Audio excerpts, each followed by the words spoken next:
Hello students. इससे पिछले video में हमने कक्षा 9 के भौतिक विज्ञान के आखिरी पाठ ध्वनि से संबंधित 8 अंकित प्रश्न हल करवाए थे। तो इस वीडियो में जैसा कि बोर्ड पर 4 प्रश्न लिखे हैं 9, 10, 11, 12, तो ये 4 प्रश्न इस वीडियो में हल करवाएंगे और ये वीडियो कक्षा 9 के विज्ञान का आखिरी वीडियो है, क्योंकि भौतिक विज्ञान का आखिरी पाठ चल रहा है, जीव रसायन पहले ही खत्म हो गया। तो ये 4 प्रश्न पढ़ने के बाद पूरी तरह से कक्षा 9 का विज्ञान समाप्त हो जाएगा। तो 9वां प्रश्न शुरू करेंगे, जो कि है किसी माध्यम में दो यांत्रिक तरंगों की आवृत्ति का अनुपात 3:4 है। यानी आवृत्ति यानी न्यू1 न्यू2, पहली आवृत्ति दूसरी आवृत्ति, इनका अनुपात 3:4 है। तो इनके तरंग दैर्घ्यों तथा आवर्त कालों का अनुपात ज्ञात कीजिए। तरंग दैर्घ्य यानी λ1 अनुपात λ2 इनको ज्ञात करना है। फिर आवर्त काल T1 अनुपात T2 इनको ज्ञात करना है। तो हम इस अनुपात को जब बटा में लिखेंगे तो ν1/ν2 इक्वल टू बनेगा 3/4। अब इसमें तरंग दैर्घ्य और आवर्त काल का अनुपात निकालना है। तो पहले आवर्त काल का ही निकाल लेते हैं, क्योंकि आवर्त काल का सूत्र क्या होता है, ν इक्वल टू 1/t, ये सूत्र बनता है। तो इसके आधार पे t इक्वल टू बनता है 1/ν। तो जैसा जरूरत है वैसा यूज कर सकते हैं। तो हमें T1 निकालना है, तो अगर हम इसको T1 करेंगे तो 1/ν1 हो जाएगा, और दूसरा T2 करेंगे तो 1/ν2 हो जाएगा। तो इस आधार पे हम बताएंगे T1 बटा T2 बराबर T1 का मान 1/ν1 और T2 का मान 1/ν2। उल्टा करेंगे, T1 बटा T2 बराबर 1/ν1 गुणा ν2 ऊपर गया, 1 नीचे आया, 1 से 1 कट गया, बचा क्या, T1 बटा T2 बराबर ν2 बटा ν1। कहने मतलब क्या है कि जो आवृत्ति का मान है उसका उल्टा आ रहा है, क्योंकि T1 के सामने ν2 आ रहा है और T2 के सामने ν1 आ रहा है। तो ν1 के सामने 3 होना चाहिए, तो ν1 क्या है, नीचे है। तो T1 बटा T2 जो लिखा गया है, यहाँ पे ν2 के सामने क्या है, 4, तो ν2 के जगह 4 बदले और ν1 की जगह पे 3। तो इस आधार पे जब इसको हम अनुपात में लिखेंगे तो T1 अनुपात T2 बराबर 4:3 आंसर आएगा। तो तरंग का जो आवृत्ति है, आवृत्तियों का अनुपात 3:4 था और आवर्त कालों का अनुपात 4:3 है। पर अभी पूरा प्रश्न नहीं लगा है, क्योंकि इसी क्वेश्चन में अभी तरंग दैर्घ्यों का अनुपात बताना है। अब उसके लिए देखते हैं कौन सा सूत्र सेट होता है। तो चाल का सूत्र होता है V equal to nu lambda. तो इस आधार पे हमें लैम्डा का मतलब है, तो लैम्डा इक्वल टू क्या बनेगा, V/न्यू, क्योंकि लैम्डा निकालना है तो V तो है ही नहीं, चल रहा है बटा। λ1 करेंगे तो V/ν1, क्योंकि V वही रहे। तो λ2 इक्वल टू क्या बनेगा, V/ν2। चाहे तो इनको समीकरण बना सकते हैं, ये बन गया समीकरण 1, ये बन गया समीकरण 2। तो इन्हीं दो समीकरण 1 से 2 को भाग दे दिया गया। सेम सिस्टम यहाँ कर सकते हैं। तो λ1 इक्वल टू V/ν1 समीकरण 1 बना, λ2 इक्वल टू V/ν2 समीकरण 2 बना। अब समीकरण 1 को 2 से कर देंगे, सेम फंडा यहाँ अपनाएंगे। तो λ1/λ2 इक्वल टू क्या बनेगा, λ1 का मान V/ν1, λ2 का मान V/ν2। उल्टा करेंगे तो λ1/λ2 इक्वल टू V/ν1 इंटू ν2 ऊपर गया तो V नीचे आया, V से V कट गया, तो बना क्या, λ1/λ2 इक्वल टू ν2/ν1। तो ν1 का मान 3, ν2 का 4, उसी आधार पर कर देंगे। λ1/λ2 इक्वल टू ν2 का 4 और ν1 का 3। अब इसको हम अनुपात के रूप में लिखेंगे, तो λ1 अनुपात λ2 इक्वल टू 4:3 सेम आंसर। तो प्रश्न में दिया था कि आवृत्तियों का अनुपात 3:4 था, हमें तरंग दैर्घ्यों और आवर्तकालों का अनुपात निकालना था। तो आवर्तकाल का अनुपात 4:3 आया, तरंग दैर्घ्य का अनुपात 4:3 आया, यानी दोनों का सेम आया। कहने का मतलब ये है कि मतलब कि तरंग दैर्घ्य और आवर्तकाल दोनों के दोनों आवृत्ति के उल्टे होते हैं, यानी दोनों का व्युत्क्रम कर, यानी आवृत्ति का व्युत्क्रम करने पे आवर्तकाल आ जाएगा, आवृत्ति का व्युत्क्रम करने पर ही यहाँ पे तरंग दैर्घ्य है, इन दोनों का एक से ही सिस्टम बिगड़ रहा है। तो इसका स्क्रीनशॉट ले लीजिए। तो पहला प्रश्न तो हल हो चुका है। अब दूसरे प्रश्न की ओर बढ़ेंगे, जो कि है कोई पत्थर 44.1 मीटर गहरे कुएं में डाला जाता है। यदि पत्थर गिराने के 3.13 सेकंड बाद ध्वनि सुनाई दे तो पत्थर का वेग ज्ञात करना है। तो कुआं में पत्थर फेंका गया है, एक कुआं बना लेते हैं, ये कुआं है और इसमें क्या है कि एक पत्थर को ऊपर से फेंका गया है। तो कुआं की गहराई है 44.1 मीटर। अब क्या बोला गया है कि पत्थर गिराने के 3.13 सेकेंड बाद ध्वनि सुनाई दी। तो यहाँ पे जानते हैं कि ध्वनि का परावर्तन होता है, पत्थर फेंका गया तो पत्थर नीचे पहुंचा, जब पानी पहुंचा तब पानी पहुंचने के बाद फिर यहाँ से आवाज निकलेगी, फिर आवाज ऊपर जाएगी, यानी कि एक बार नीचे आया और एक बार ऊपर गया। तो यहाँ पे क्या हो रहा है, परावर्तन हो रहा है। तो आने और जाने का मिला के कुल समय हुआ 3.13 सेकेंड। तो पत्थर जब फेंका गया तो फेंकने में कुछ समय लगा नीचे जाने में, जब नीचे पहुंचा तब छपाक से आवाज ऊपर तक पहुंची, तो आने और जाने को मिला के टोटल यानी परावर्तन में समय लगा 3.13 सेकेंड। तो यहाँ पे जो ऊंचाई है कुएं की गहराई है वो 44.1 मीटर है और कुल जो समय लग रहा है आने जाने का वो 3.13 सेकेंड कुल समय लग रहा है। हमें क्या क्या करना है, वेग यानी v निकालना है। तो सबसे पहले तो हमें अलग अलग समय पता करना पड़ेगा, क्योंकि v निकालेंगे तो हमें पूरे समय से मतलब नहीं, हमें सिर्फ ये पूछा जा रहा है क्वेश्चन में कि ध्वनि जो सुनाई दी उसका वेग बताना है, यानी पत्थर का वेग बताना है, चार बताना, उसके लिए दूरी बटा समय लगता है। तो समय पूरा नहीं बताएंगे, वो पूरे समय में क्या हुआ कि पत्थर नीचे गिरा, फिर उसकी आवाज ऊपर गई। तो हमें सिर्फ आवाज से मतलब है ना कि पत्थर से मतलब। तो ये जो समय लगा है पत्थर के गिरने में आवाज को दोनों को मिलाकर है, तो सिर्फ जो आवाज है यानी कि जब ऊपर से नीचे पत्थर आया उससे मतलब नहीं, अब नीचे से ऊपर जो आवाज गई उससे मतलब। तो उसके लिए क्या करना है, यानी सिर्फ हमें इस वाले के समय, तो मान लेते हैं कि आने वाला जो हो गया T1 हो गया और जाने वाला T2 हो गया। तो हमें T2 पता होगा, जब तक T2 ये समय नहीं पता होगा, यानी पानी से जो ऊपर को आवाज गई आवाज वाला समय, तभी हम आंसर निकाल पाएंगे। अगर हम 3.13 लिख देंगे तो दोनों को है, क्योंकि जो T मतलब है T बराबर T1 प्लस T2, कुल समय बराबर पत्थर के गिरने में लगा समय प्लस पानी से आवाज आने में लगा समय, तो दोनों को मिला के। अब इस आधार पर हमें क्वेश्चन करना है। तो यहाँ पे हम शुरू करेंगे गति का दूसरा समीकरण,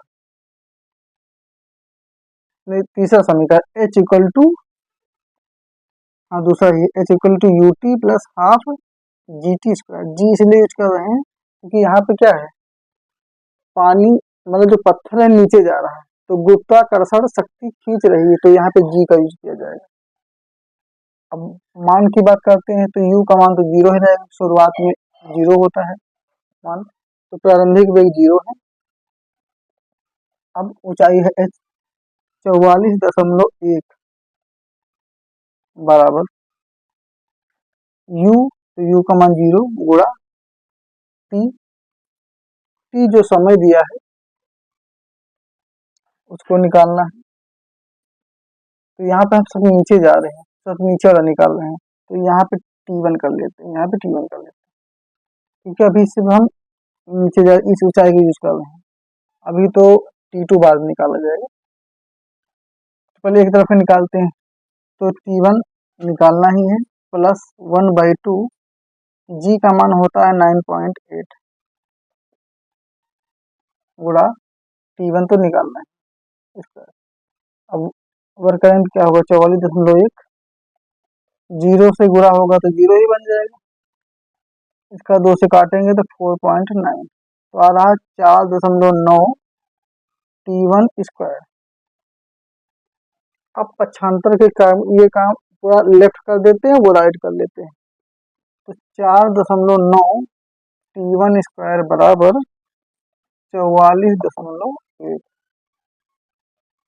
ये बन रहा GT स्क्वायर। ये था UT तो खत्म ही हो गया। अब हमें T1 स्क्वायर निकालना है। तो T1 स्क्वायर बराबर क्या होगा, 44.1 है, 4.9 चला जाएगा बटा। अब यहाँ पे काम कर दशमलव से दशमलव देते हैं काट, तो बचा क्या, 441/49।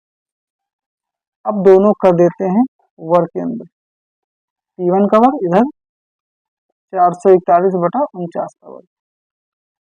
अब देखते हैं अगर कुछ कटना है तो काट लेते हैं, इससे कटने की संभावना है। 7×7 = 49, इधर 7×6 = 42, बचा 2, 7×3 = 21, 7×1 = 7, 7×9 = 63। तो under root T1 square equal to √9 आया, और 9 क्या है, 3 का वर्ग। Under root T1 square equal to क्या हुआ, 3 × 3, तो 3 का बन जाएगा जोड़ा। यहाँ T1 स्क्वायर से बाहर आ गया T1, और यहाँ से बाहर आ गया 3 सेकेंड। अभी आंसर नहीं आया।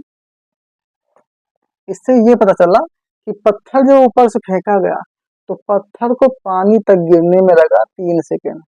टोटल समय कितना है, 3.13 सेकेंड। तो 3 सेकेंड तो लगा, मतलब 3 सेकेंड लग गया पत्थर के गिरने में, और 0.13 जो बचा वही समय लगा है आवाज को आने। तो उसको निकाल लेते हैं। तो T = T1 + T2 है, तो हमें T2 निकालना है। तो T2 बराबर क्या हो जाएगा, T - T1, पक्षांतर हो गया। तो T - T1, तो T है 3.13 और माइनस T1 निकला कितना, 3, तो 3.13 है। इससे 3 निकालेंगे, दशमलव कर लेंगे 0, 0.1, तो T2 आ गया 0.13 सेकेंड। तो कहने का मतलब ये, जब पत्थर फेंका गया तो पत्थर को पानी तक पहुंचने में लगा 3 सेकेंड, लेकिन पानी से आवाज आने में लगा 0.13 सेकेंड। तो ये समय पता चल गया है। अब हमें क्या निकालना है, वेग। तो वेग बराबर सूत्र क्या होता है, वेग यानी v निकालना है। वेग बराबर दूरी बटा समय। दूरी यहाँ पे होती है 2d बटा समय होता है t, ये सूत्र रखते हैं। तो 2d, यहाँ पे 2d का मान क्या दिया है, 44.1 दिया गया, यानी h = 2d, क्योंकि दूरी को यहाँ पे दूरी 2 इसलिए होता है कि आना और जाना, तो 2d, तो 2d/t। तो 2d का मान है 44.1, और t लिखा है क्या, समय यहाँ इधर वाला गया है। कौन सा मैंने निकाला, T2 निकाला, T2, तो 2t लिखा है, 2d/T2, क्योंकि हमें सिर्फ आवाज से मतलब है। तो T2 अभी निकला है कितना, 3 सेकेंड, और 3.13 सेकेंड, 0.13। अब एक काम करते हैं, यहाँ पे 0.13, वहाँ पे 0.1 है। अब इनको भाग देना, तो एक काम करते हैं, अभी तो 0 बढ़ाएंगे, 0 बढ़ा के 0.9 काट, तो बना कितना, 4410/13। अब 13 से 4410 को देना है भाग, तो भाग कहीं दे देते हैं, 13 भागे 4410, 13 दूनी 26, 13 3 39, बचा 5, 0 आ गया, 13 दूनी 26, 13 13 3 39, 13 चौके 52 हो जाएगा, 39। 11 से 9 गया तो 12, 13 9 117, बचा 3.0, 13 दूना 26, तो बचा 4 0, फिर 13 26 33, तो 339.23, इसको काटने पे आ रहा है 339.23 मीटर पर सेकेंड आंसर। तो ये तो रखा है, इसको मिटा लेते हैं, इसको मिटा दे रहे हैं। अब इस क्वेश्चन को समझ लेते हैं। क्वेश्चन में दिया था कि कोई पत्थर 44.1 मीटर गहरे कुएं में डल जाता है। यदि पत्थर गिराने से 3.13 सेकेंड बाद ध्वनि सुनाई दे तो वेग ज्ञात कीजिए। हमें पत्थर का वेग निकालना था, तो यहाँ पे वेग निकालना था। सबसे पहले हमें अलग अलग समय करना था, तो टोटल समय दिया 3.13 सेकेंड, जिसमें पत्थर जाने में और आवाज के आने में दोनों को मिलाकर था।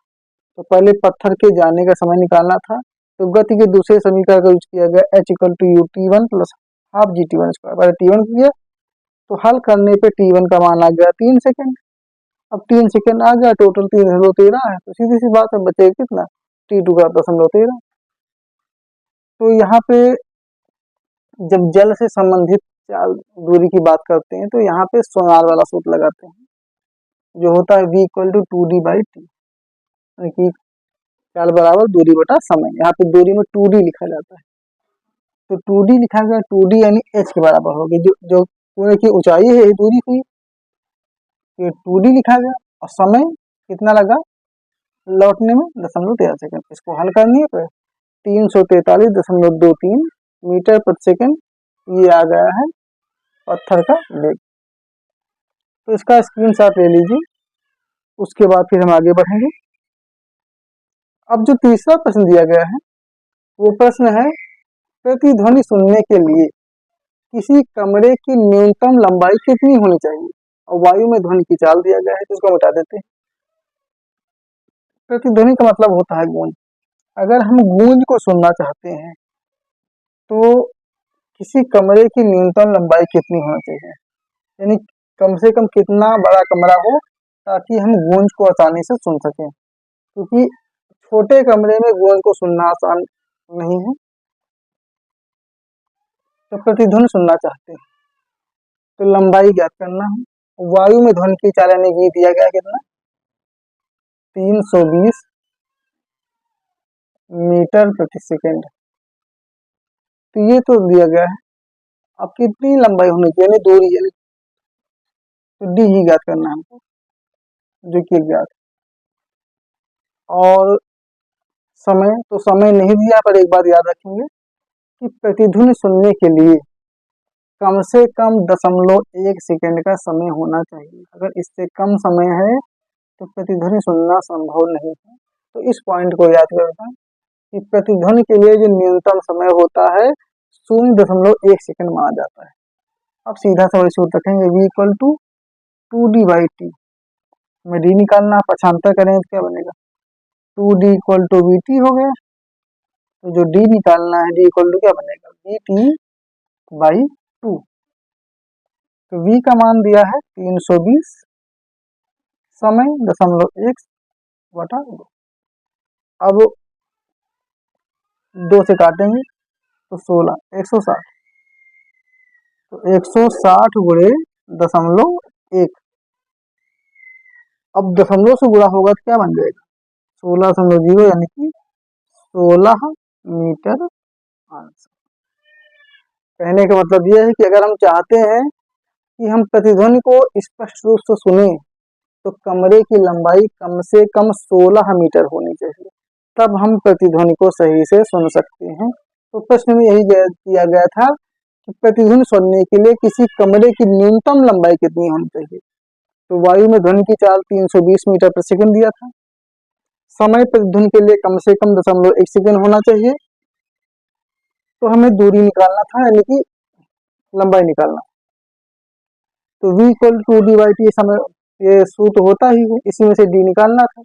तो पक्षांतर से 2d को यहाँ लाया तो vt से vt बन गया। d निकालना था तो 2 चला गया बटा। इसके बाद v का मान 320, t का 0.1, 2। एक काटने पे आंसर आ गया 16 मीटर। तो इसका स्क्रीनशॉट ले लीजिए, मिटाएंगे नहीं क्योंकि चौथा प्रश्न की जगह है तो इसे हम कर देते हैं। 3 लिखेंगे। 11वां प्रश्न, अब 12वां प्रश्न। तो 9 10 पहले करवाए, फिर 11 12। एक जहाज पराध्वनि उत्सर्जित करता है जो समुद्र तल से परावर्तित होकर 3.42 सेकंड बाद संसूचित की जाती है। यदि समुद्र जल में पराध्वनि की चाल 1531 मीटर प्रति सेकंड हो तो समुद्र तल से जहाज की दूरी कितनी होगी। सेम क्वेश्चन है, 11 की तरह आ रहा है।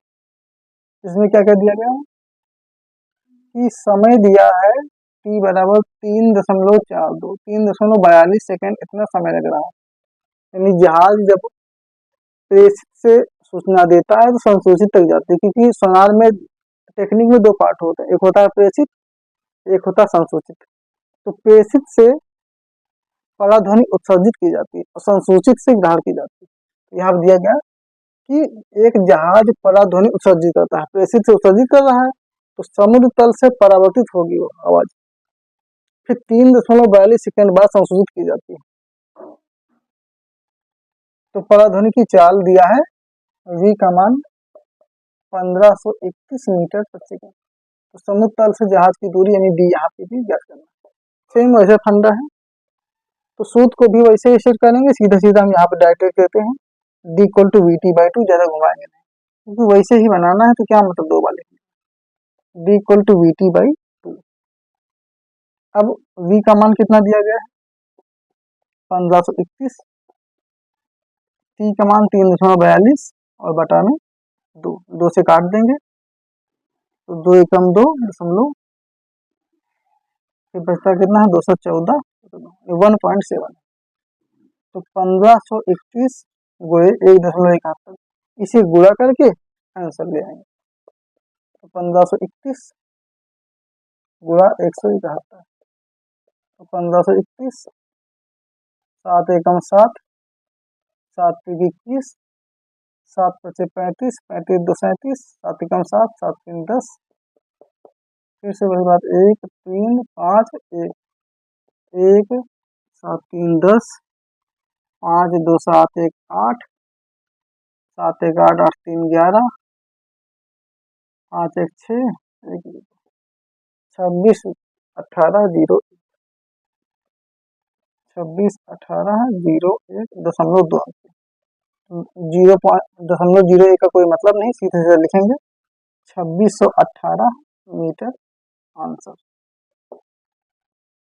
ये तो मिटा देते हैं। तो इस क्वेश्चन में क्या बताया गया, एक समुद्र पे जहाज है जो कि अपने प्रेषित से पराध्वनि को उत्सर्जित करता है। अब पराध्वनि को उत्सर्जित करेगा तो पराध्वनि कहाँ जाएगी, समुद्र तल में। तो समुद्र तल में जाकर परावर्तित होती है। इसमें समय कितना लग रहा है 342 सेकेंड, तो संसूचित हो गई। उसके बाद पराध्वनि की जो चाल है 1531 मीटर प्रति सेकेंड है, तो चाल अधिक है क्योंकि जहाज क्या है, ठोस है। यहाँ पे जल की बात कर रहे हैं, तो यहाँ पराध्वनि जल में चाल, तो जल में चाल जो 15 से 30, वायु में 320 से 350 के आसपास होती है और जो जल में होती है लगभग 1500 के आसपास होती है और धातुओं में तो 5000 प्लस होती है। तो 1530 मीटर प्रति सेकेंड है। तो समुद्र तल से जहाज की दूरी निकालनी, तो वही सूत्र रखा गया d = vt/2, v का मान रखे, t का रखे, 2 का रखे, हल करने पे आ गया 2618 मीटर दूरी। तो ये 12 प्रश्न हो गए हैं। तो भौतिक विज्ञान कक्षा 9 का पूरी तरह से आज समाप्त हो रहा है। अगर समझ में टॉपिक्स आते हैं तो गैलेक्टिक साइंस चैनल को सब्सक्राइब कर लेना और जो भी पूछना है कमेंट पूछ सकते हैं। तो इसको यहीं पे समाप्त कर रहे हैं। अब इसके बाद इस चैनल पे बहुत ही जल्द गणित के वीडियो भी अपलोड करें।